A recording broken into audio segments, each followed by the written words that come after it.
Welcome back to Mucha Podcast, where you will be with Dydine, Umunyana, and Alex Anderson. This podcast will be exploring different cultures from all over the world, and we invite guests from different backgrounds, different races, different religion to share a wisdom with you guys. Yeah, my dad, Harry Anderson. Your pops. My paps, yeah. He talks about his whole upbringing in Tennessee during the 60s and segregation, and then talks about racial tensions. And then he kind of does a 180, moves to Texas, and then becomes a cop. He talks all about that as well. Oh my God. And I was so intrigued on what was his first the first time he ever saw cops. They were killing his dogs, and then he became a cop later. God, I'm not gonna spoil everything because we have Harry in the studio, and bear with us. It's gonna be an amazing interview. Yeah. It's a good interview. It is. Also, you may or may not hear my dog throughout the podcast. Oh my God, Gigi. She's annoying. She's cute. Yeah, she can be a little annoying, but she's cute. Anyway, guys, please enjoy the episode.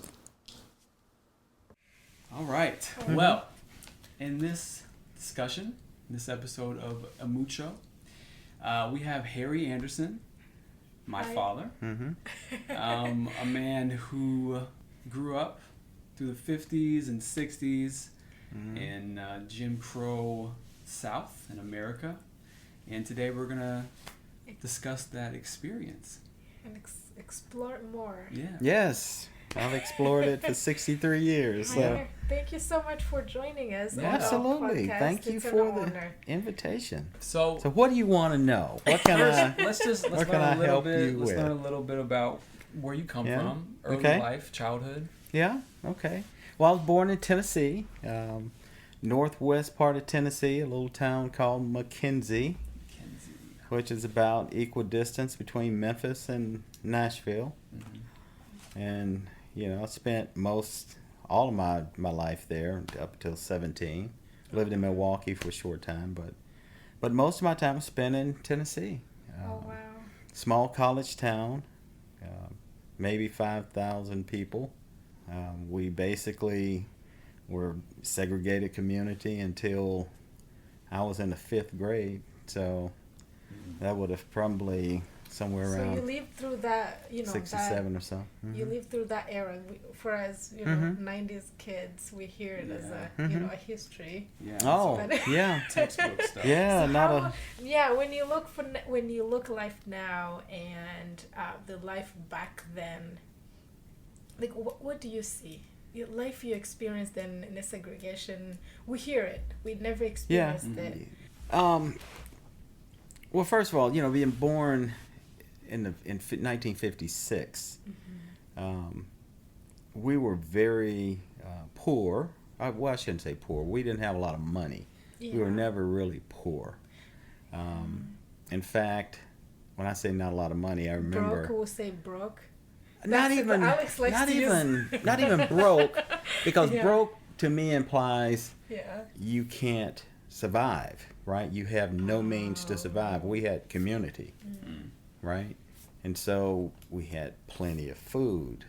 We had pretty much everything everybody else had in our community, right? Yes. So I didn't learn that we were poorer until I got to high school. I guess that's what happens. Right, that's what happens, right? When everyone, that's what life all the is. People you see around you all have the same thing, or the absence of the same thing. But you have family. There was always plenty of food and church, and so I found out really. I remember walking down the hallway in high school. Right, I'd cut grass all summer to buy a Shaft coat. This was in early 70s. Wow. And Shaft had this leather coat he'd pop the collar, right? And I remember saving all summer. Well, I couldn't afford a leather coat. So I got the next best thing. I got a pleather coat. right? Okay. And so I remember walking down the hallway, and schools back then had lockers on both sides and a long. You liked style. Oh man! Yeah. So we're walking down this long hallway, and some kid walks up to me and just leans in and bounces off of me, and like just goes boing and starts yelling and shouting, "Harry's got a rubber coat! Harry's got a rubber coat!" You know, and that's when I realized, oh man, I'm poor. You know, I don't have a lot of money. You know, and so. You know, kids in high school and middle school is so cruel. Yeah, they can be But that's all right. I wore that coat all winter. So, but yes, growing up in the 60s, segregated communities, clearly, very overt racism. There was no hiding things. There was no people didn't like you. They called you names to your face. And you could fight or not fight, but you know it would happen frequently, right? So now it didn't happen amongst kids per se. It was more adults. I got called names more by adults than I did when you were a kid. Yeah, little white kids that I played with, right? Oh. Yeah. And so up to a certain age, even in segregated communities, you will find that kids play together in small communities. Oh, because they didn't becomes see colors or Right. Yeah. That comes a little bit later, the right? More of a learned behavior later Right. on in life. When you become an age when their daughters would take an interest in you. That's when it really kicks in over time. Okay? Yeah. And when those other little girls start getting interested in you, and then those friends that you used to play with who also have an interest in those girls, they get PO'd because those girls have an interest in you. Yeah. That's when the tension, that's when people start to have skin in the game. When you're 8 and 7 and 6, you're just playing. You know, you're kids. Yeah. Once you hit puberty, That competition. everything changes. The competition but kicks in and. But there was never any lack of clarity around what was expected of you from your parents, from your community. There was no lack of clarity around expectations and how you had to deal with the majority population, whites. And I lived in a community, there were no Latinos, there were no Asians. There were blacks and there were whites, okay? A true dichotomy. Yes. And most of the, there were poor whites and there were wealthy whites. There really were no wealthy blacks. Yeah, back then, Okay. I would imagine. There were kind of middle class blacks, because we had segregated schools. So the preachers, the teachers, the high school principals, right? They were the ones who were held in high esteem. The undertakers, right? They were the folks. If there was truly a wealthy person, it was the undertaker, right? Oh, wow. It was the guy who buried everybody. Okay, he was the guy who had the big car and the big shiny car. There were a handful of business owners, but yeah, it was a segregated community and very overt racism, at the time. And you learn to deal with it. You learn to, being called a name doesn't kill you. So how you react to that. Yeah. So what do you experience as, a teenager in high school? That's when kids start, children, they start bringing what they learn from home to school. Even if they're not taught the hatred and divisionism at school, but they have, the society shapes who we are. How did it impact the way you saw life and what the goals you had in for your life? How was the challenging moments back then for you, and how they shaped you? Yeah, I mean, you don't know what you don't know. Gil Scott Heron talks about my big city isolation, small town deprivation. Yes. So I was in a small town, and so there was deprivation in terms of access to opportunities, even knowledge of opportunities. I didn't meet the first black medical doctor until I was probably 18 years old. Didn't meet the first black dentist, first black lawyer until I was 18 years old. And so, there were a lot of small black church-sponsored colleges, you know. Most of these colleges were small. You think in terms of Fisk University, you know, Lane College, schools like that are sponsored by the church, 800-900 students. They produce mostly teachers and preachers. Not many biochemists, not many lawyers. But point being, you know, I didn't know that I had limitations, really, right? Yeah. So I just didn't know that these other things really existed. You didn't know there were possibilities. The possibilities. Right. Yes. You know, I never had questions about what I could achieve because all the people around me, my village, kept me pumped up that I could do anything I wanted to do. Yes. Right? But you just did not know the possibility out there. No. And so it goes from overt to systemic in terms of the way oppression and marginalization works, right? So I remember being in high school and having my guidance counselor, right? Now I was AB honor roll student. Had my guidance counselor tell me, you're not smart enough to go to college. You need to get a job in a local factory. Oh, wow. Right? Now this is the person who's supposed to be encouraging me to move forward in my life. Yes. Right? Well, if not me, then who? Oh, that's what. I was a pretty bright kid. Right? So, you know, I went on, got accepted in a number of colleges. But point being, if I had accepted that first input from her, right? And that's what I mean in terms of it becomes systemic, right? The system fails you.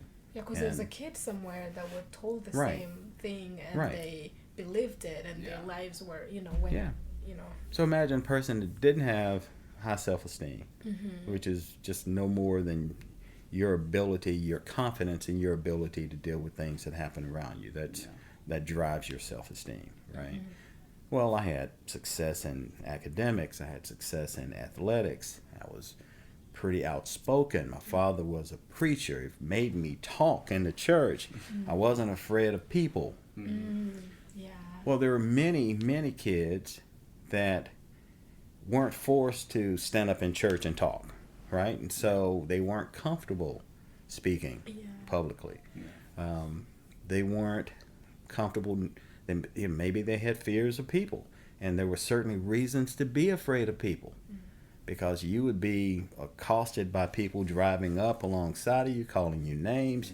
You're out walking, riding your bicycle somewhere, or somebody in a pickup truck drives by and just throws some slurs out at you or threatens you, you know. And so there were certainly reasons to be afraid of people, right? I had pretty high self-esteem, you know, because I had a village around me, so to speak. You had a community. That's special. It is. How about what was going on? Were you able to hear the news? You know, you grew up in a Jim Crow.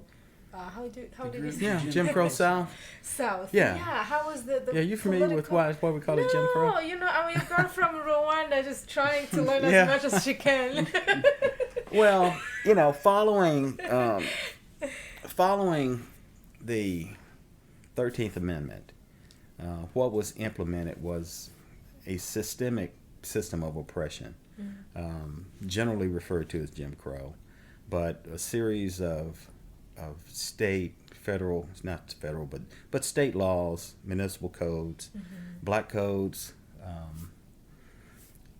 Jim Crow laws that applied largely to black people. Yes. As a way to terrorize and subjugate black people and basically create a system of injustice, a state-sponsored system of injustice that, you know, like vagrancy laws that would have you arrested just because 3 or 4 black guys are congregating under a shade tree on a hot day.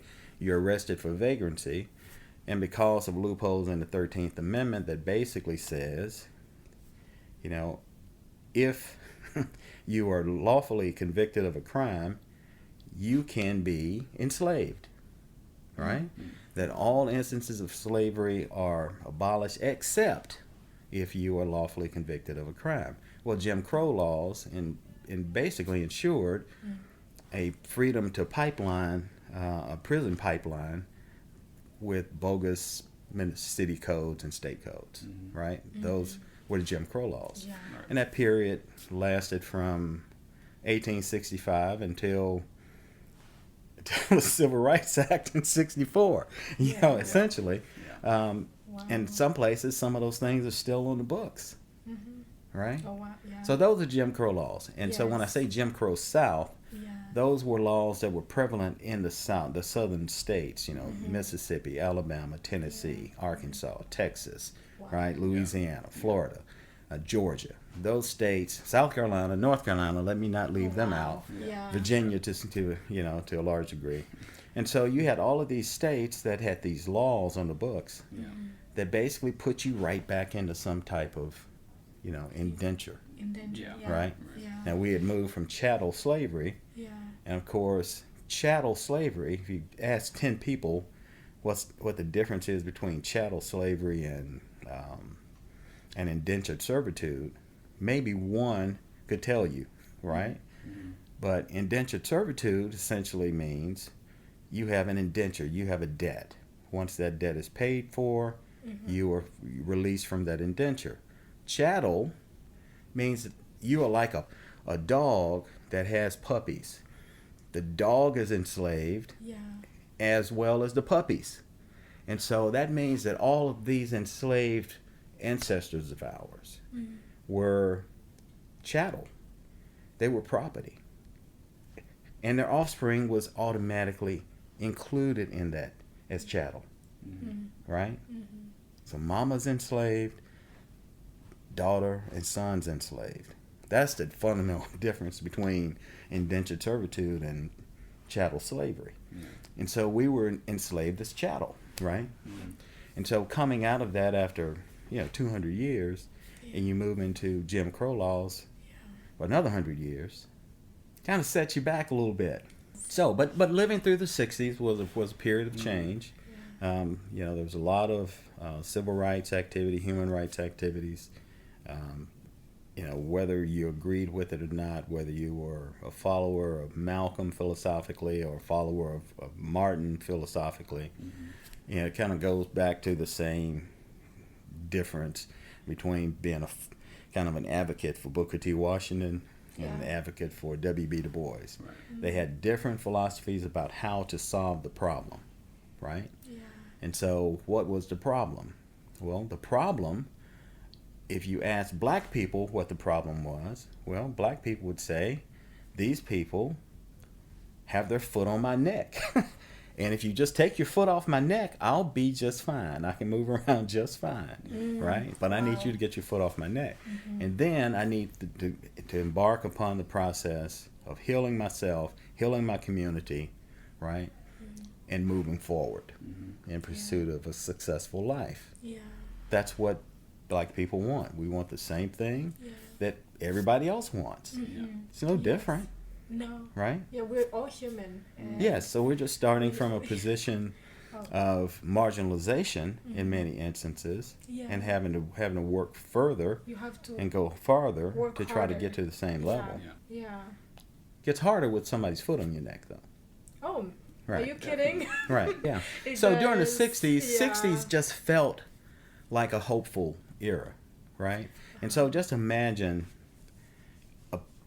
a period that lasted 10 years, right? Everything you saw with respect to the impact to black people, the lifestyle of black people, didn't matter where it was.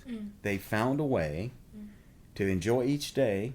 They found a way to come together in community. The churches were huge from a standpoint of being a central place for ideas, a central place for protection, a central place for collaboration, right? And for growth. And for growth. Yeah. Right. Yeah. Right. And so, and it didn't matter, if you were in Chicago, you'd take a trip to Chicago, and you'd think your family was doing better in Chicago. They weren't. Okay? They may have been doing worse in Chicago because Chicago was isolated. There were red lines. You could only buy homes in certain areas, and you could only live in certain areas of the cities. They were overcrowded, right? Yeah.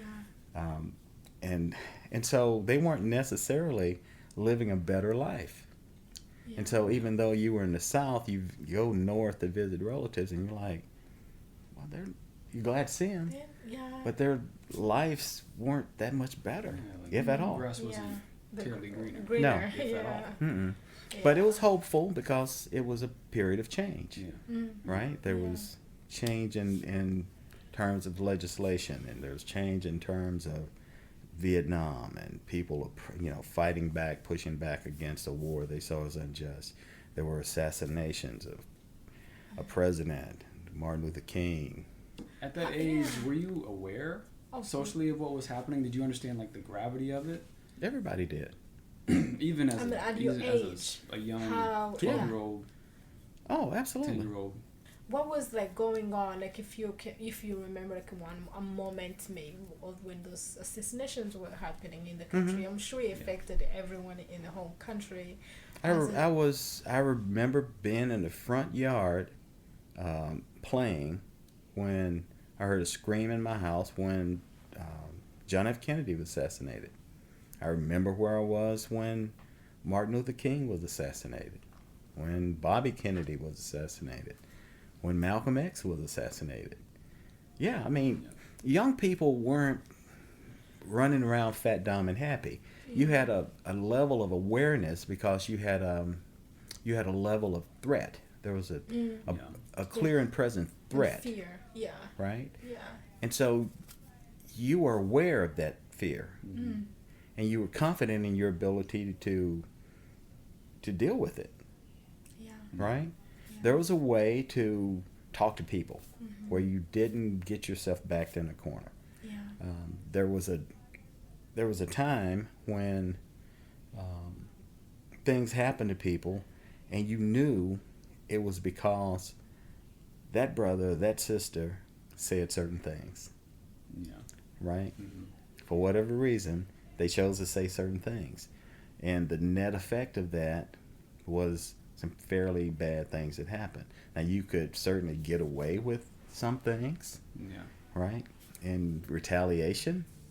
But what didn't happen were just widespread terrorist movements to go and do what they did in Haiti, and go cut people's throats in the middle of the night, And so it never got to that point, but certainly you learn how to matriculate even the worst of environments. You learn to maneuver through that and navigate through that environment because you know what the threats are, and you know how far you can go within that threatened environment.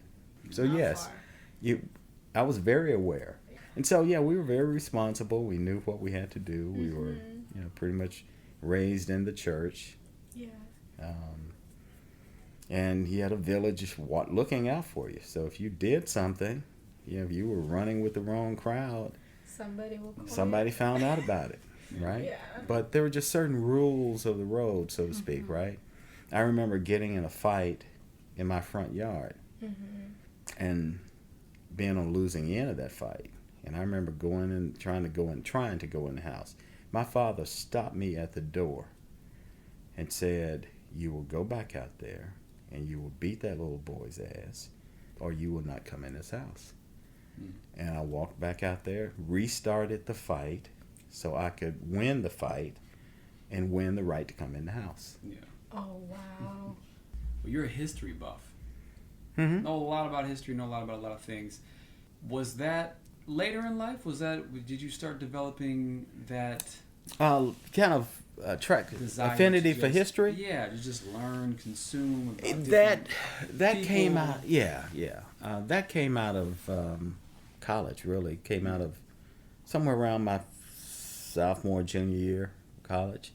I started to learn how to learn. What major were you? I was started out. I was going to go to optometry school, and Wow. and that changed when I transferred. And I had a cousin that was a PhD psychologist. So he was in the psychology department. And he talked me into getting into psychology. A year later, he would leave to go to Norfolk State or someplace on the East Coast. And, I was like, come on, go with me. I didn't want to transfer, and so I stayed. And so I was a psychology major. Okay. And so I had learned how to learn, Yeah. And that basically enabled me to learn anything. Yes. And that, to me, was the greatest lesson I learned in all of college. Literally. Yeah. Once you learn how to learn, you can. And that's a whole podcast in and of itself. Yeah. Well, yeah. Because there's just so much that goes into teaching a person how to learn, right? And most of the processes that are in place to teach us to learn, Yes. they teach us facts, but they don't teach us how to learn, which is just a very different approach. But I learned how to learn, and as a consequence of that, I started exploring Black history, and I started finding inconsistencies. That? Well, I was a bit of an activist, so to speak, and so we would bring, artists like, Gil Scott-Heron to the campus. We'd bring Kwame Ture, or Stokely Carmichael, as he was called back then, to campus. So I was plugged into a group of people that were very philosophically and ideologically aligned. Okay? Yeah. And so it first, I started to explore all of the myths, the misinformation that I had been given, right? Yeah. Sort of debunking a lot of stuff. That Right. Yeah. It's kind of like, the misinformation you see, in the state, whoever the people were on the state board in Texas that wanted to change certain terms, in the textbooks in Texas, to refer to enslaved people as workers. They had the option of quitting or getting workers' compensation or something. Just tweak. Right. Tweak. And it's just coming to an awareness that words have meaning, and the things that are omitted can have greater meaning and completely change the meaning. And so the thing about being in psychology, it forced you to research, right? And not just at a surface level. You had to do deep dives. And so I started down that path with history. And it was just fascinating what I didn't know about the history of this country. Was just almost disgusting, right? What went for history and education. You have, again, growing up in a small town, deprived, right? Not really having, going to a library, the one library in town, and there are no books from any of the authors from the Black Renaissance, not, Langston Hughes or Richard Wright, or any of these writers, that wrote, and so you have no insight into the Black experience. No. You're deprived of that information. Yeah. And so when you finally experience it, right? And I remember reading the autobiography of Malcolm X, and it's like, oh, that's interesting. What I didn't know about Malcolm X. What I didn't know about the triggers, the things that led him down the path he went on. And so I started realizing that history is a story, right? Yeah. It's a story and you learn it by understanding the story. A few tweaks to that story, and it's a different story. Yeah. It's a different plot. Yeah. Right? It's a different outcome. Yes. It's a different justification. Right? Yeah. It'll make the protagonist the antagonist. Yeah. And so the more I discovered, the more I wanted to discover. Right? Yeah. And then then I started challenging the people who were perpetrating these stories and calling them out. So that's not true. Yeah.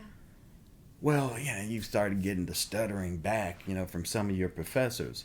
And It's like, why aren't you telling the truth? Oh. You know, and so now I started realizing that you can empower yourself with knowledge. Yeah. Yes, absolutely. That here are these people that have PhDs and multiple degrees start stammering and stuttering when you challenge them on small points of fact. I know. Because you're lying, right? Yeah. You're stammering because you're lying, right? And so that empowers you to want to learn more. More and more. And so, and the people that I surrounded myself with, in addition to, I was just in all of these circles, right? I was in a fraternity circle with, my fraternity, my Omega brothers, and I was in another circle over here with these Buddhists, and another circle over here with these Muslims, and another circle over here. And you learn all of those. Yeah, everybody.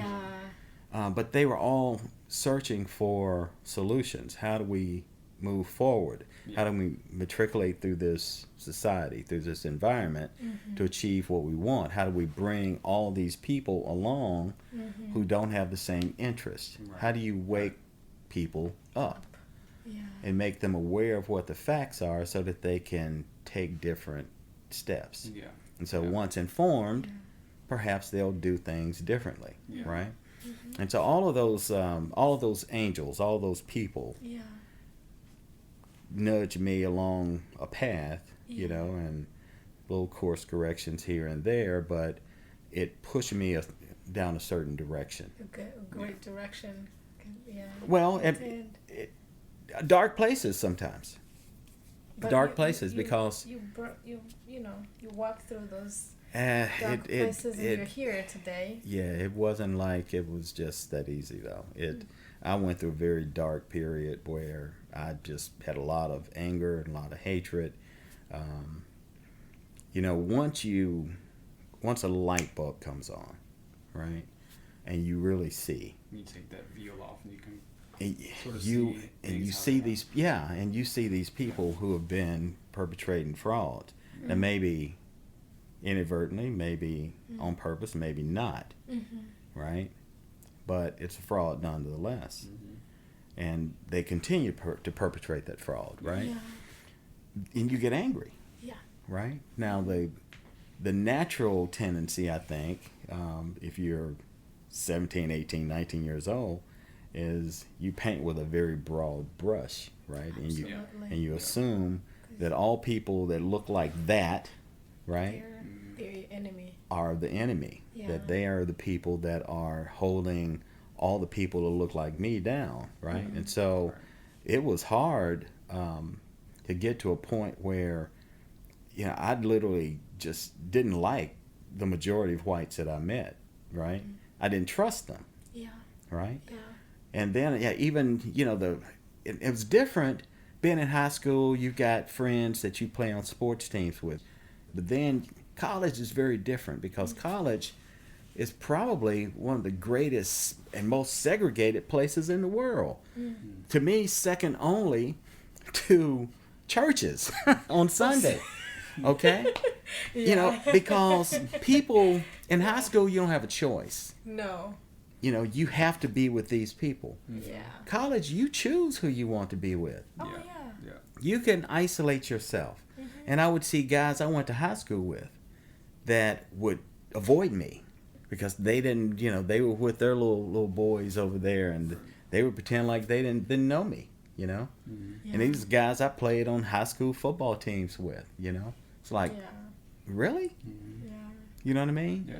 Because they thought it would hurt their stature amongst their group if they had affinity with this person that these people clearly didn't want anything to do with, right? Yeah. And so they didn't want to jeopardize their social position. And this carries over into real world, real life, right?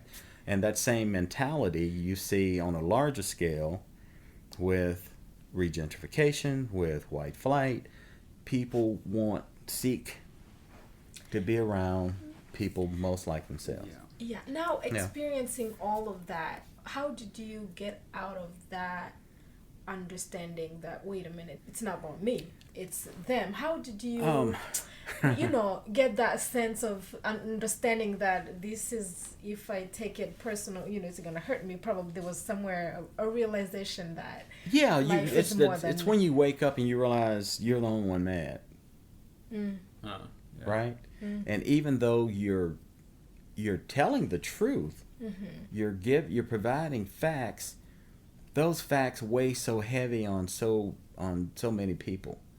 They don't want to be burdened with the knowledge of this misinformation. It's like they don't have an immediate answer how to solve it right now. It just makes them feel bad, and they don't want to deal with it. So easier than to just avoid it. Right. And now people that are dialed in, that get it, like, yeah, right? But eventually you get to a point where you realize that you're damaging yourself. When you get angry, for example, you may stay angry 2 days. And all the people around you that may be contributing to your anger, they're living their lives and they're happy, fluttering like butterflies. You're not really hurting them. No, you're hurting yourself.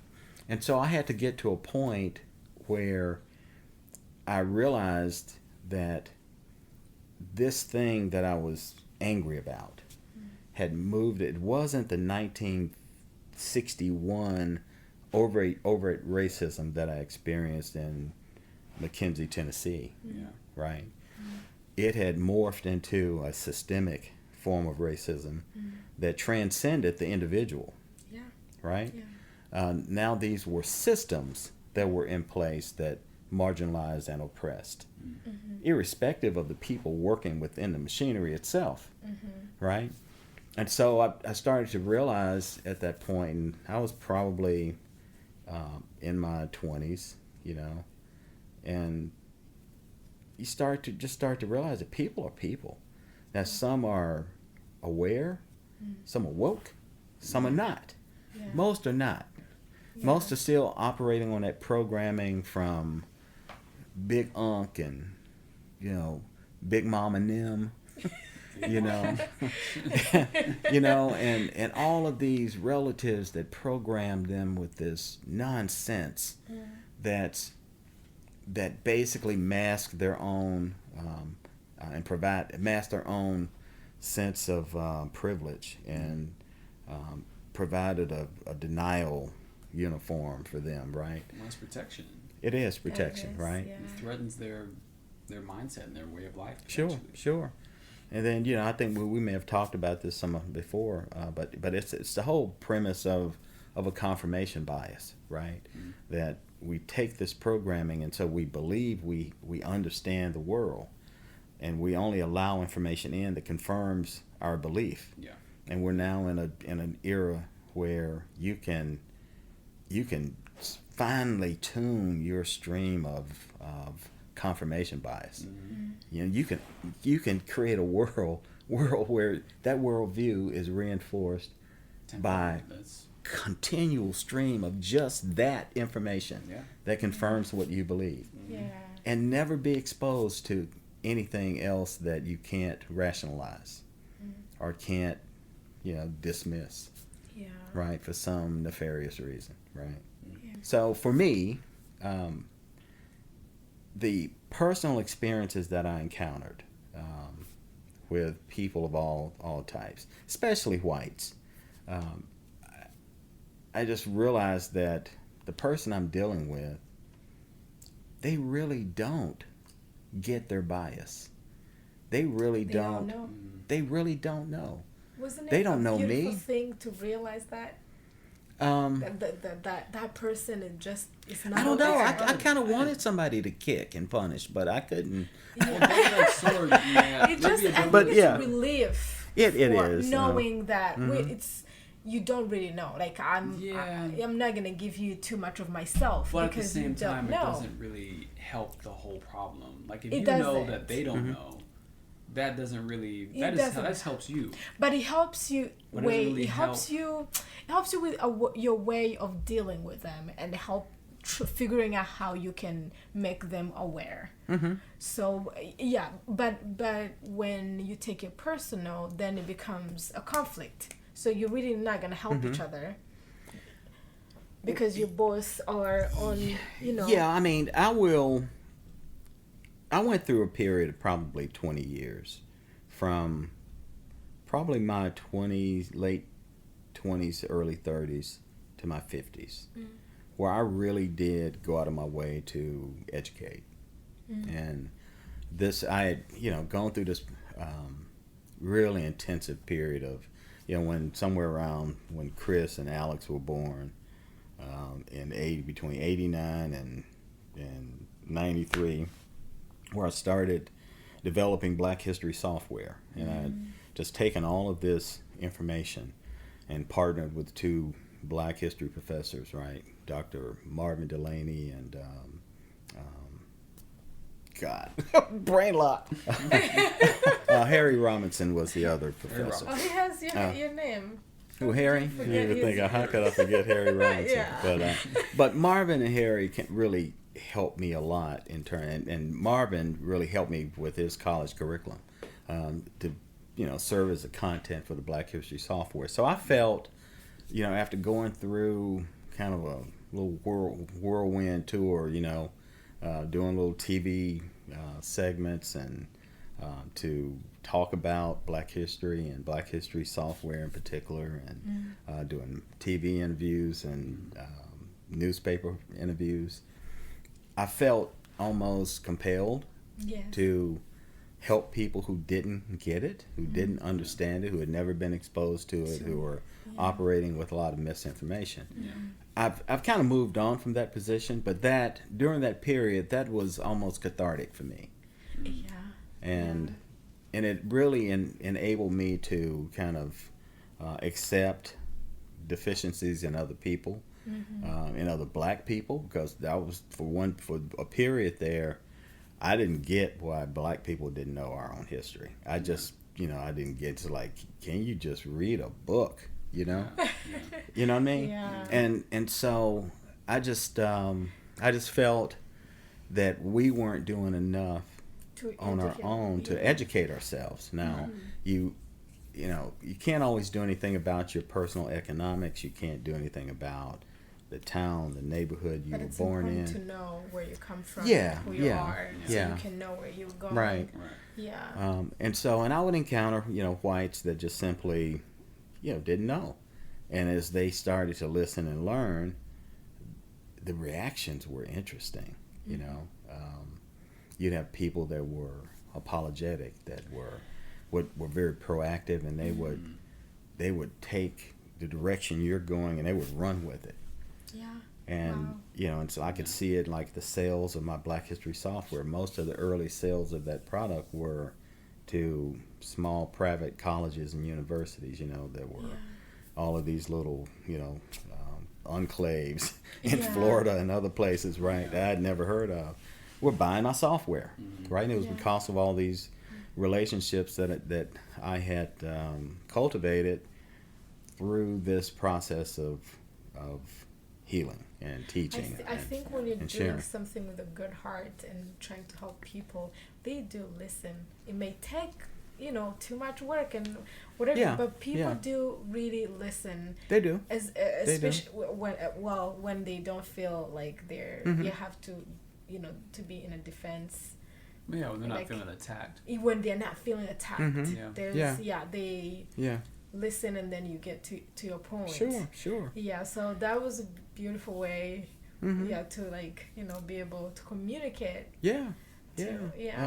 Now, but there are a number of sociologists, I think now, like Tim Wise and it's a young lady's name, D'Angelo, who kind of give themselves a moniker of anti-racist, and they really do a phenomenal job of explaining to a largely white audience what culture, right, about Black culture and the impact of their actions, right, and correcting the misinformation that has allowed people to stay in a privileged bubble for so long, right? But he delivered, Tim Wise in particular, I really like.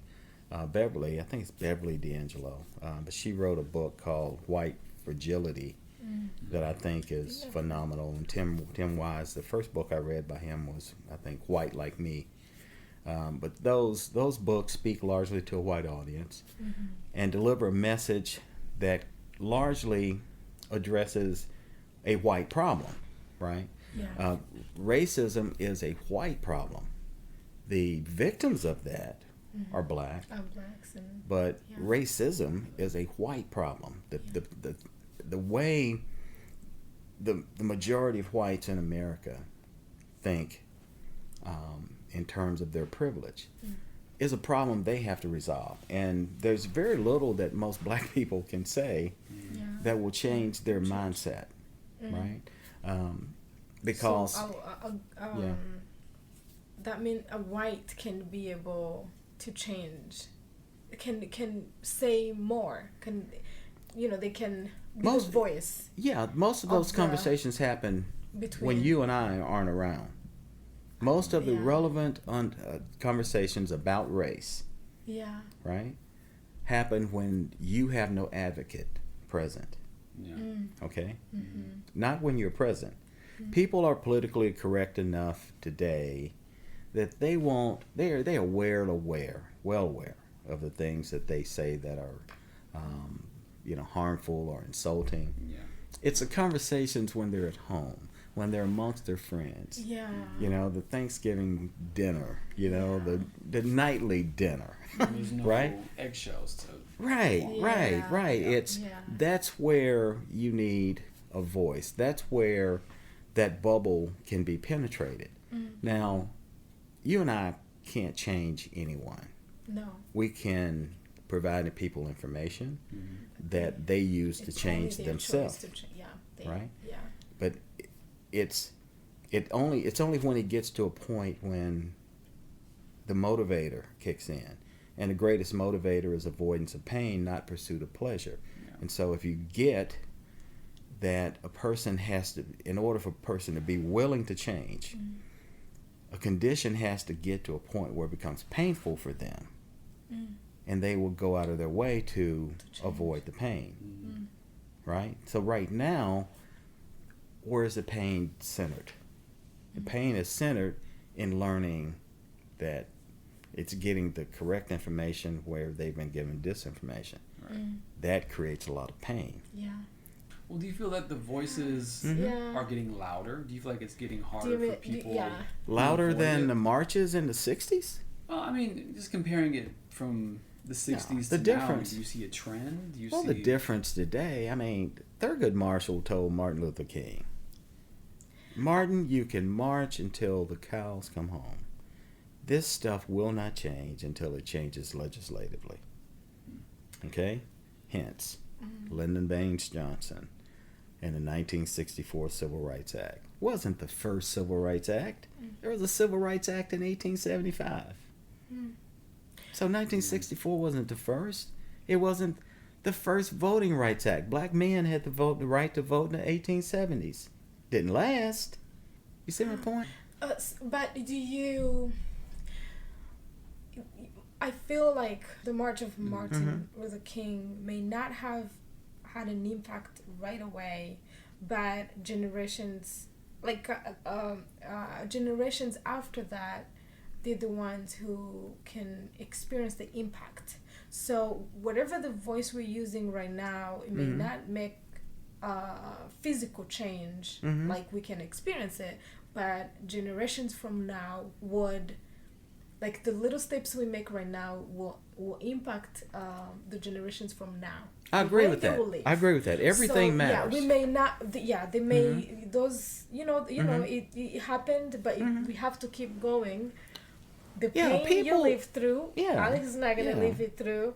True. I am not. True. Whatever we're living through right now, with we are now blue workers. How do you call that? Yeah. Blue So hopefully, the more we do right now, the little impact we're making right now, it will affect our children's lives. It will. Yes. And I do think the things that were put in place and the struggles of the 50s and the 40s and the 30s and 20s and before, all of those things that happened Yeah. transcended the lives of those people that did those acts, right? Yes. And subsequently, the challenge for us, right, is we are conditioned, especially in this instant throwaway, gotta have it now society. Yeah. We want immediate change. Yeah. We want things to happen right away. Mm-hmm. You know, we want people to realize that there are lasting impacts of years of enslavement. There are scars that are invisible, that impact people on a daily basis. Those things are blind to other people, right? Yeah. Now, what isn't lost on me is that black people generally have not had access to the same level of banking and credit and business startup capability that the majority population has had. We've had access to those things for 60 years. Yeah, I know. Right? And so prior to that, you know, I read about these stories of folks, and I forget this guy's name here in Dallas. His wife just gave $50 million to the city of Dallas to do a park in the Trinity River area, and named this section after her husband. I wish I could remember this guy's name off the top of my head. But 1950s, this guy graduates from University of Texas, grew up two-parent household. Father was a superintendent, mother was a teacher. Goes to University of Texas, gets a degree in business, gets his master's, takes the first job with a local bank, and then he gets on with Department of Treasury, or FDIC, and he's a bank examiner, right? Realizes the ability to do leverage buyouts. So he takes $5,000 of his savings and he borrows $95,000, and he buys this pharmacy that was right across the street from SMU. This pharmacy owner had been having clashes with SMU students and had thrown urine or acid or something on them, and so this guy's store was in trouble, and so that owned that store. So this young man who was working for the FDIC had borrowed this $95,000, goes and buys this guy's pharmacy. Within 5 years, he has 100 pharmacies, leveraging one to buy the next. He sells those to Eckert's Drugs for millions, okay, $50 million, I think, and basically then sets up some type of equity firm, and the rest is history. He dies 3 or 4 years ago, worth $10 billion, and he leaves this to his wife. Okay, so you look at part of this story. He borrowed this money in 1959. How many black people in Texas, Dallas, Texas, would have had access to $5,000 in savings and be able to borrow $95,000? Yeah. What bank in Dallas, Texas would have loaned a black man $95,000? Even now. Okay, so you get kind of get my point when you look at this, right? Okay, so black people. Now, I'm not suggesting to you that black people have not or cannot overcome these obstacles to achieve any measurable success. What is not happening is the majority of blacks are not able to avail themselves to those same things. I'm not talking about when the net drops down and scoops up the fish. There are always fish that slip through the net. I'm a fish who slipped through the net. Okay? Most of the highly successful black people you see are fish that slip through the net. You count how many black CEOs there are. Look to see how many black people are in the pipeline to become CEOs of Fortune 100 companies, Fortune 50 companies, Fortune 500 companies. Not that many, right? The succession plans aren't catering to those people that look like you and I for C-level positions. Now, I've been in corporate America for 20 years, right? Bank of America, MBNA, CIO or assistant CIO at one of the third busiest airports in the world. VP at this bank, VP at that bank. I've seen how this glass ceiling works, right? Mm-hmm. How we can, we're playing in this game, Atari, and the other guys are playing Sega, right? Or, one of these games had save points. So if you get killed at level 50, you go to level 49. Mm-hmm. That ain't the game we're playing. That's been the game that our white brothers have been playing. They get killed at level 60, they get laid off, fired. As a VP, they land as a VP some other place. Yeah. The brothers have been playing the other game. Straight to jail. Where, no, not straight to jail, but you get to level 50 and you get killed, you have to go back to level 1 and start over, right? You don't land in a VP role at company B when you've been at company A. Yeah. It can happen. You can be a fish that slips through the net. For the masses of us, that isn't how it works. You have to start over. And you have to know that about corporate. If you get that, you get the opportunity to start over, you may have to start at a lower level. And so having kind of, had the, I guess, good fortune in a way to work for 3 companies that had pensions. Hell, you don't find that anywhere now. But, I've worked for 2 very large municipal governments. I've worked for an airport. I've worked for 3 banks, right? Mm-hmm. All at very high levels. I've worked law enforcement. I was a Dallas cop for 13 years. Yeah, that's a whole nother conversation about a whole bunch of other things. Oh my God, you have a long life. Yeah, I've had a good ride, which is interesting because trying to talk when I talk to young people and trying to help them understand. Yeah. They want to know how to replicate what I've done. And that's not the point. Mm-hmm. And it's trying to get the point across to them that it isn't replicating what I've done that you want to do. Yeah. You want to learn how to manipulate this game to achieve your objective. Right.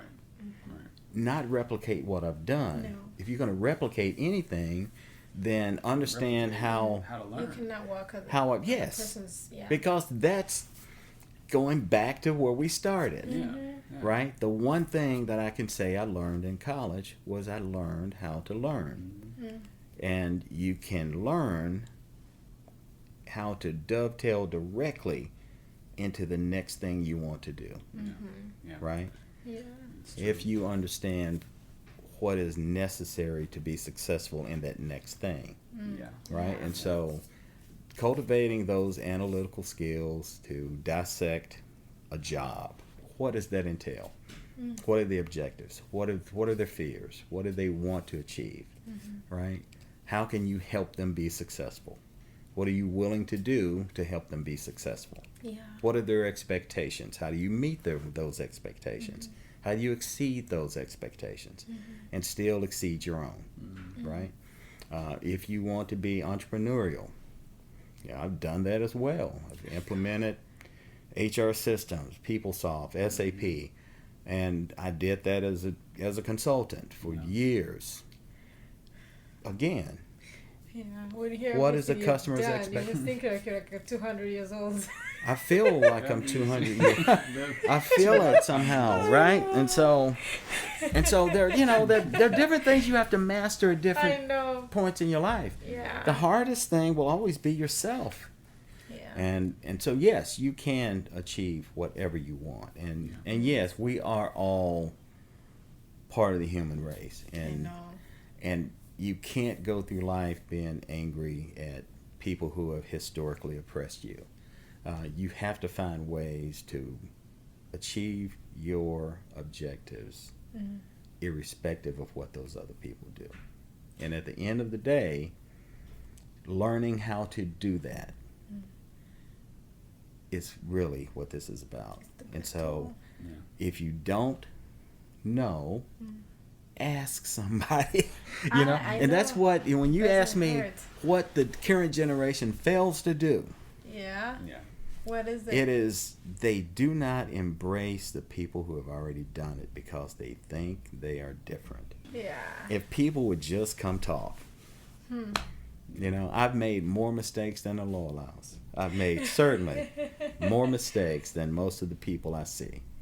I've made more mistakes than most of your peers. From those. So that means you learned how to learn that. I So learned, that's what it and means. I've already paid the Yeah. price. Why would you want to pay that price? I know. Yeah. Why would you want to make the same mistakes that I've already made for you?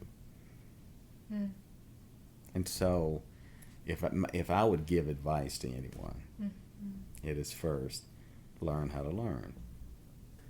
We mentioned about law enforcement. Yeah. Yeah. So to that point, this is gonna go deep. This is gonna get deeper. No, I could. So Yeah. that's a whole life it's a whole ago. life. Yes. Well, So what would I you like was- to know about law enforcement? So our generation, I would say, what this society now we're growing up in. I am new to America. It's 5 years now. Alex has lived his entire life here, but there's a lot of, police being able to shooting young black boys. There's all these Black Lives Matter, all these movements of stopping that to happen, but also you're a black man, black boy, you have black boys, and now you are in law enforcement, so you kind of like you are in both sides, this side and this one. How did you navigate, and how do you still navigate this? What's your view on all of this? First, let me start with the first thing you said. Yeah.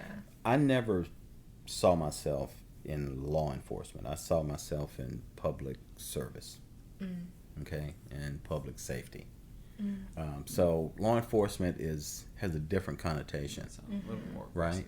And Yeah. it is aggressive, and therein lies much of the problem that you have in the country Yeah. now. Police. Within the realm of police work, Tension. they see themselves as law enforcers. Yes, it's your attentions that took you there, that makes Right. you that Right. So I see. would first take Yeah. not take issue with that, but I would Yeah. just say you saw yourself the as, premise there yeah. for me was different, right? I never intended to be in law enforcement or police work for any period of time. It was something I was going to do temporarily and move on. Yeah. I didn't like police. I had never had a good experience with police. I did not know officer friendly when I was a kid.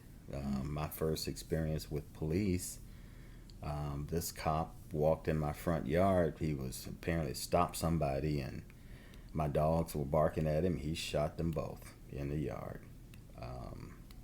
That was my first experience with police, shooting my dogs. So I never liked police, nor did any of my friends.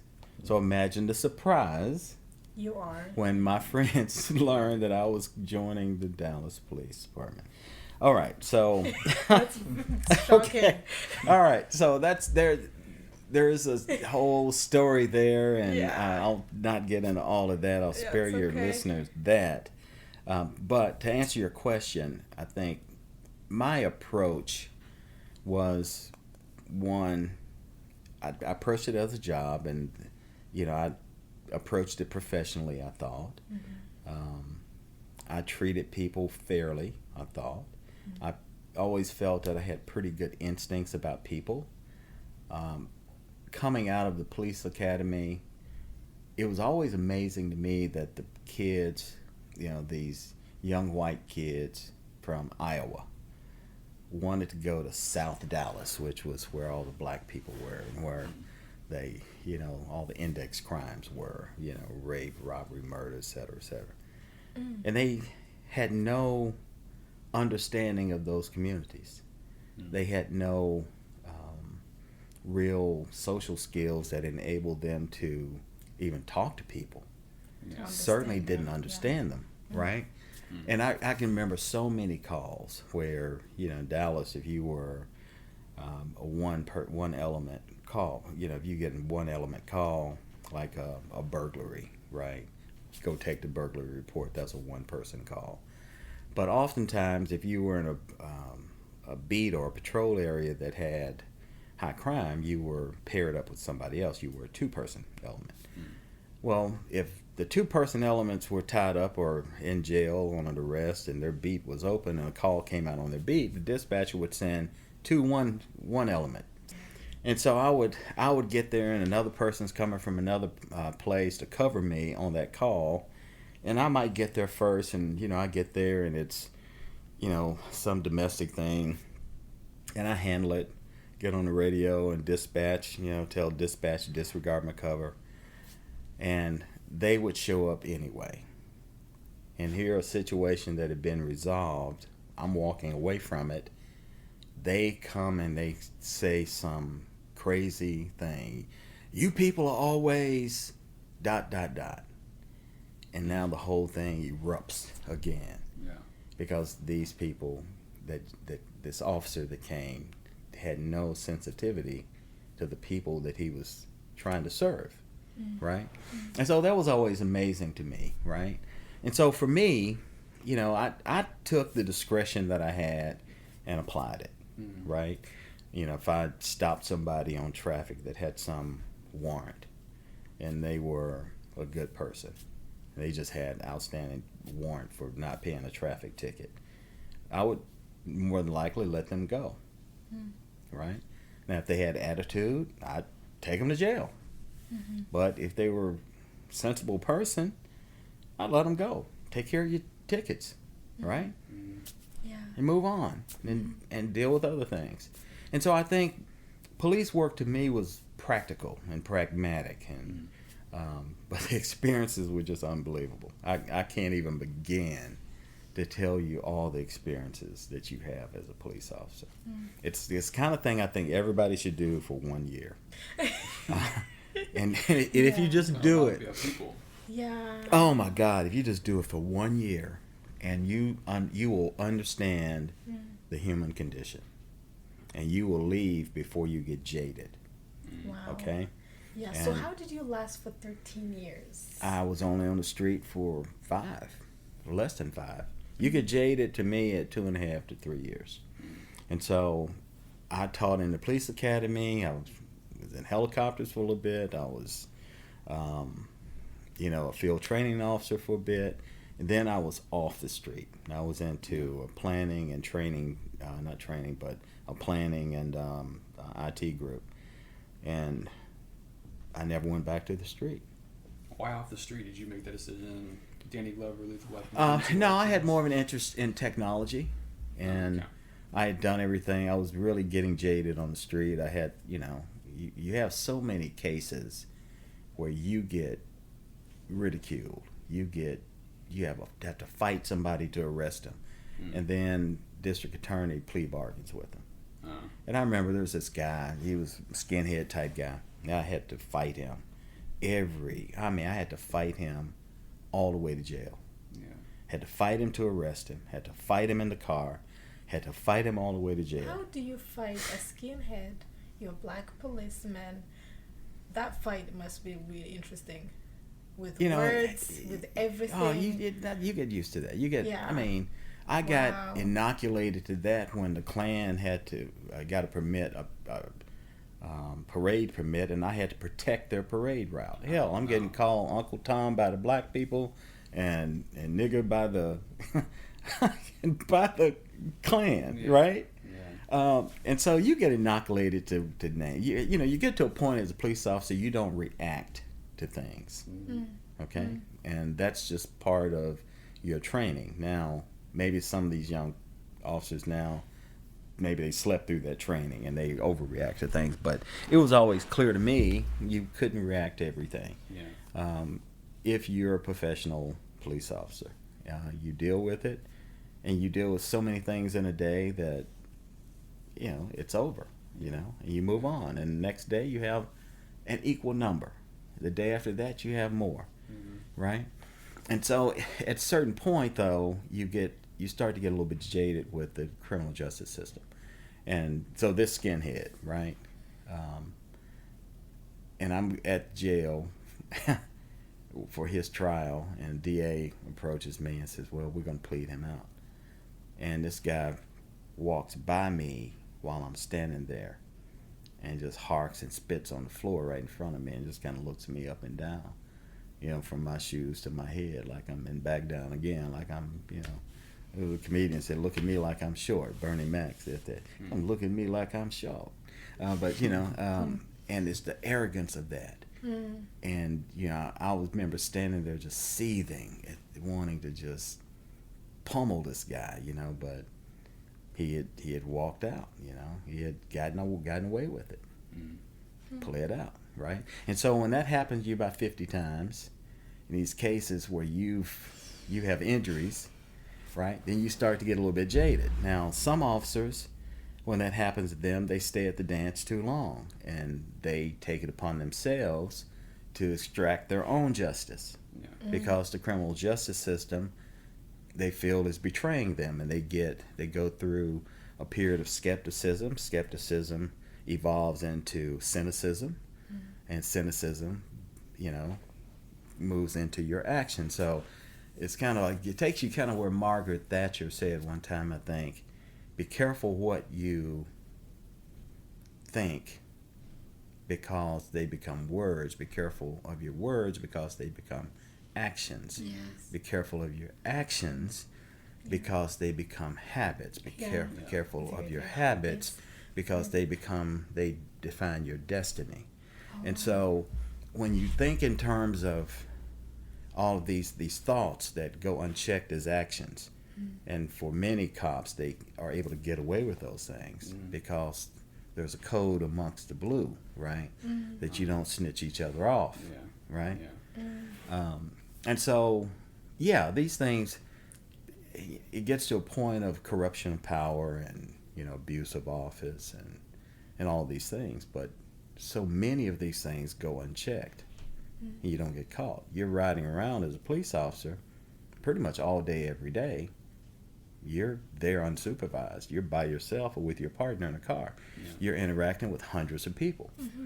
And you can push those interactions marginally very far. Yeah, absolutely. Yeah. Right? Yeah. And sometimes they go too far. Yeah. Right? Yeah. And then it becomes a question of whether does society believe them or you. Oh wow. You see? And so it's an institution that warrants oversight. All powerful institutions require oversight. And if you create a scenario where that institution is trusted without oversight, then you get what you have today. Yeah. Right? I see what. Yeah. You see? I see. And now you get people, whether they're wrapping themselves in the American flag and patriotism, or wrapping yourself in your local police department's belief system. It's the same, right? Yeah. If you think that there aren't military, personnel who aren't committing atrocities, you're deluding yourself, right? Who aren't committing war crimes, you're deluding yourself, right? If you think police officers, simply because they wear a certain uniform, aren't abusing people's human rights, you're deluding yourself, because it does happen. Now, we can debate all day, does it happen 10% of the time, or 0% of the time, or 5% of the time? Well, 0% is not an option. It happens. Yeah. Now, is it happening by 20% of the officers, or 5%, or 80%, right? We can debate that, but we can't debate whether or not it's happening, right? Yeah.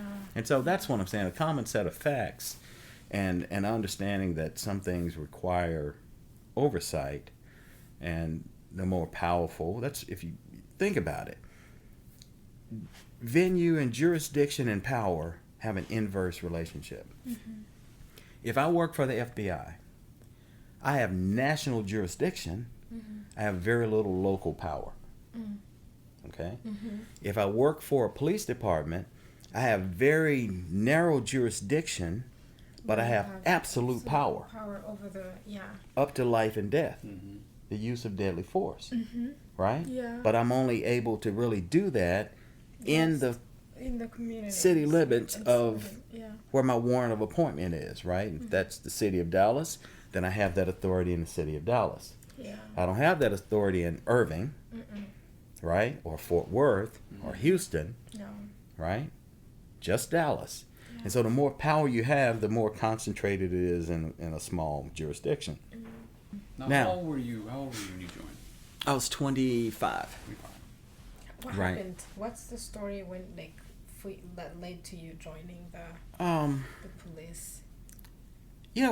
For me, I was trying to decide what I was going to do. I had a friend that worked at his father worked at RCA Victor in Chicago.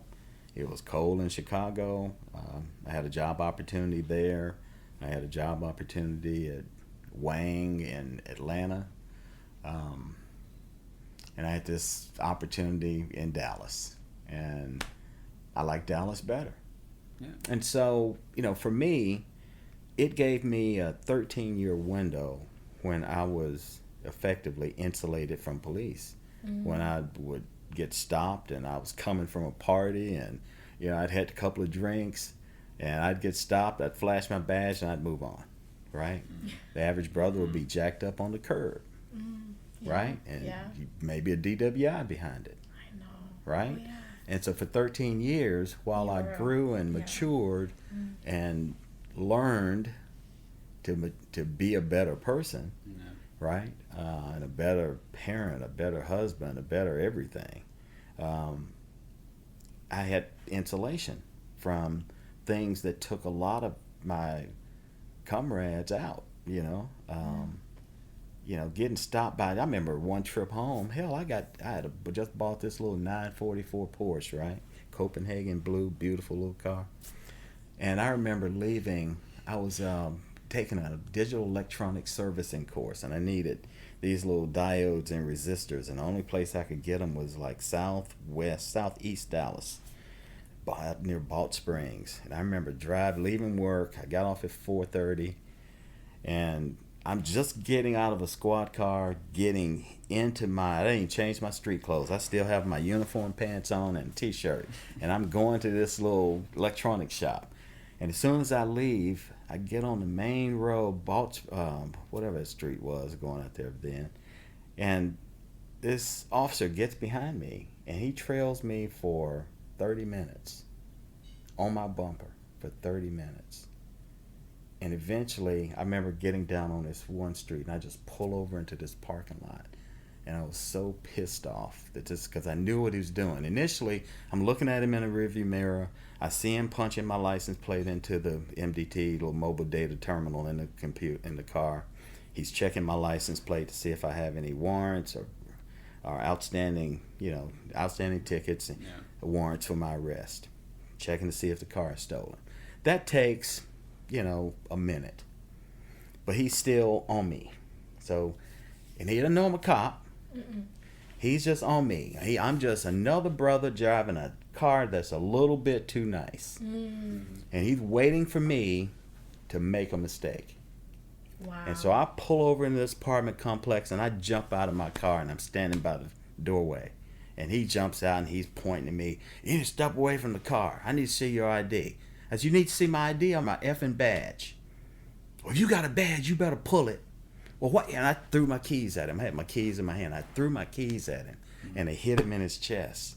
And I was pissed and half crazy, I guess, because the guy in the passenger side was in my senior class, right? Now, so when you're going through the police academy in Dallas back then, there were 3 classes that you interacted with. There were 2, and you were one of them. Yeah. There were 3 in all.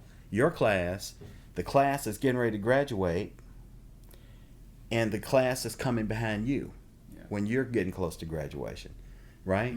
So the class below you is your junior class. You're their senior class. So I remember this guy from my senior class when I was in academy. And he's saying, partner, I know him. right? But partner ain't listening to him. No. He's just pissed off that's I'm like, I don't want to get shot at here. Why don't you get him? And so now people are coming out of the apartment complex because they see this crazy black man just threw something at the police and is standing off against them.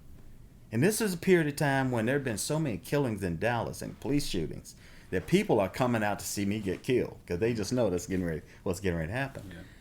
And we go round and round out there, shouting match between me and this officer. And his partner, now he knows who I am, and he's tugging on his arm. Let's go, man. Let's go. And he's like, well, I think I'm just going to call my supervisor. Well, why don't you call him? And by the way, why don't you explain to him why you've been tracking me on my bumper for the last 15 miles? Why don't you tell him that? Right? And it's like, and so the guy's looking at me like, man, please stop, because the other guy wasn't going to stop. And finally we get to an impasse and they get mad. He throws the keys back at me and I'm mad the whole way home. Yeah. That was the first of 4 stops. That day, on one trip home, I got stopped 4 times going from Dallas to Farmers Branch to Addison and then lastly by Carrollton before I got back into Dallas where I live. Is that because you did not have your uniform? That was just that was a freak of. That was just a really freaked out trip home. Yeah. See, that's where I say the guy who stopped you, has so much pain that he doesn't know that he has. Just imagine following someone. Very likely. For 30 minutes. Mm-hmm. You don't know the person. Yeah. Just in your mind, because you saw the skin of their color, you have so much hate that you forgot everything else about your life. You are following this person for 30 minutes. Mm-hmm. Yeah. And you're determined to make you a statistic. To make your life. Yes. Yeah. And had a partner that was complicit with it. Yeah. And only when it came to the point where of he knew you, really getting, again, there was going to be pain for both of them. Mm-hmm. Right? Because if he had called a sergeant, then it was going to escalate. Mm-hmm. And all of us were going to be in internal affairs. Mm-hmm. Okay? And so one guy had the presence of mind, and at that point I was just pissed, right? Mm-hmm. And so I'm in the throes of it. This other guy, he's in the throes of it. Yeah. So had it not been for that other officer, who knows how that would have ended, because I wasn't capitulating, he wasn't capitulating, and so I don't know how that would have ended. It probably wouldn't have ended well. No. So what other questions? What other questions? My God, we can go on and on and on and on. Well, this has been fun. We're not done. We're not done? One more question. Yeah. Okay. Yeah. Well, I guess to wrap it up on a positive note. Yeah. Mm-hmm. Having experienced the things that you have, grown up the way you did, mm-hmm. to the police academy, moving from Tennessee to Texas, and learning what you did to become a better man, better father, better husband, do you see yourself now in a better position to be a more positive or influential force for not only black people but any other person who feels the need to expand themselves, to learn more? Yeah, I mean, I think I don't know. I see myself more as a bridge builder, I guess, so to speak. There are a lot of things I deal with that don't present a challenge for me, but they might for some other person. My fraternity has a poem called Bridge Builder, and it's about that very thing. It's about building a bridge for those who follow you, and so for me, I'll talk to anybody who wants to talk, and I'll try to help anyone who wants to help, and so there are a great many things that don't matter to me, right? I think pursuit of stuff it's probably important to you at a certain stage of your life, but at this stage of my life, pursuit of stuff is not motivation enough for me to do things, right? To extend myself beyond my comfort zone to achieve, right? I'm not on some corporate, hamster wheel. I have nothing to prove in that respect. And so I think, Stephen Covey always talked about, living, loving, and leaving a legacy, right? And so I think I'm at that legacy stage, right? When you start to kind of think about, okay, what is your legacy? What have you done that made a difference, right? Yeah. And the funny thing about that is, if you spend your time seeking to make a difference, you lose track of the fact that you already have. And so I remember, times I've taught debt elimination. I used to teach a class on how to, at Brookhaven College, on how to eliminate your debt, in 7 years. And I've had people who approach me today talking about how I changed their life and how they've paid that forward, and they taught that same thing to their sons and their daughters. And so you never know really how you've impacted other people's lives, but it would be a mistake to assume you haven't. Right? I don't spend a lot of time thinking about who I've impacted positively, or I shoot the closest bear. I deal with what's immediately in front of me, and I try to make a difference there. I don't spend a lot of time looking back, no more than to try to, inform what I'm getting ready to do. But so no, I don't spend a lot of time in my rearview mirror. If people are willing to sit down and talk, which to me is the one thing I think that is missing, the one thing you have that is the most valuable in your life is your time. And if you waste it frivolously, you'll never get that time back. And so if somebody's willing to spend time with you, and it works for you. I think you have to bring Gigi in, otherwise she's not gonna let you. My dog is at the door, and it's a glass door, and she can see. And then close the door again. Yeah, she can see us. Yeah, and you're gonna hear her collar. Yeah, you're gonna hear her collar. But yeah, I don't know if that answers your question or not, Alex. In terms of, on a positive note, I just feel like I don't have any hatred for people. I just think most people are all searching for the same thing. They just want to be happy in their life. They're just looking for happiness, or some measure of happiness that they can grab hold to, and they're trying to find their way through.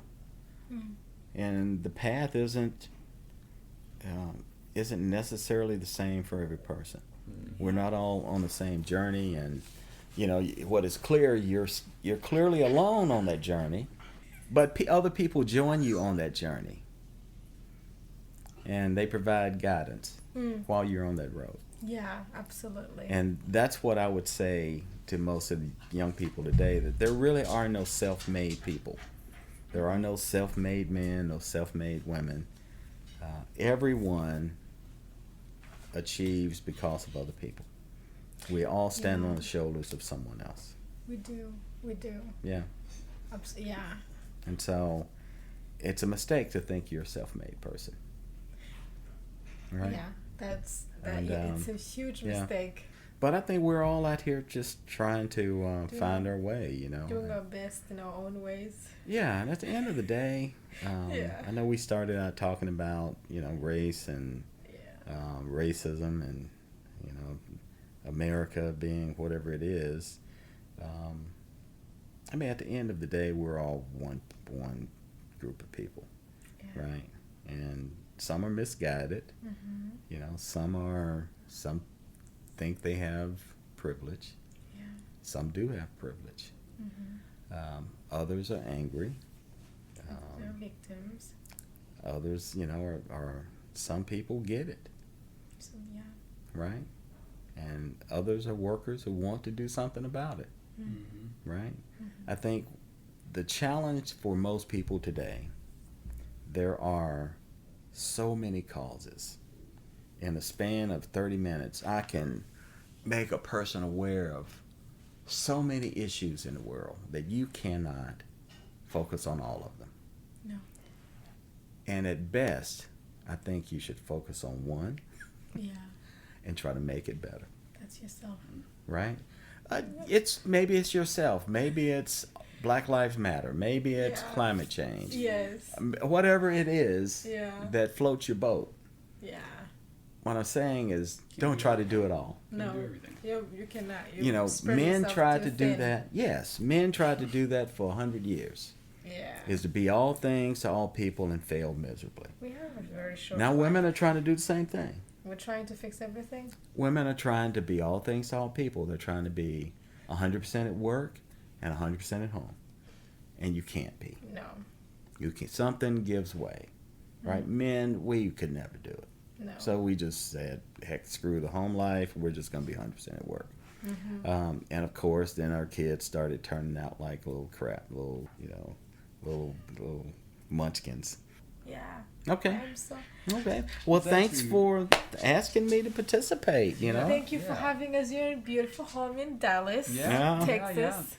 Okay. Well, you're most welcome. And, Thank you for being here. Thank you for all your wisdom. Your wisdom. Really. Thank you for your time, because you always make it a point to say it's one thing you can't get back is your time. True that. It is. True that. That was amazing. That was an amazing interview. Oh my God, I'm like amazed. I'm amazed. I'm gonna keep listening to this interview I might have to like do it too. so many times to just remind myself a lot of wisdom that Harry gave us.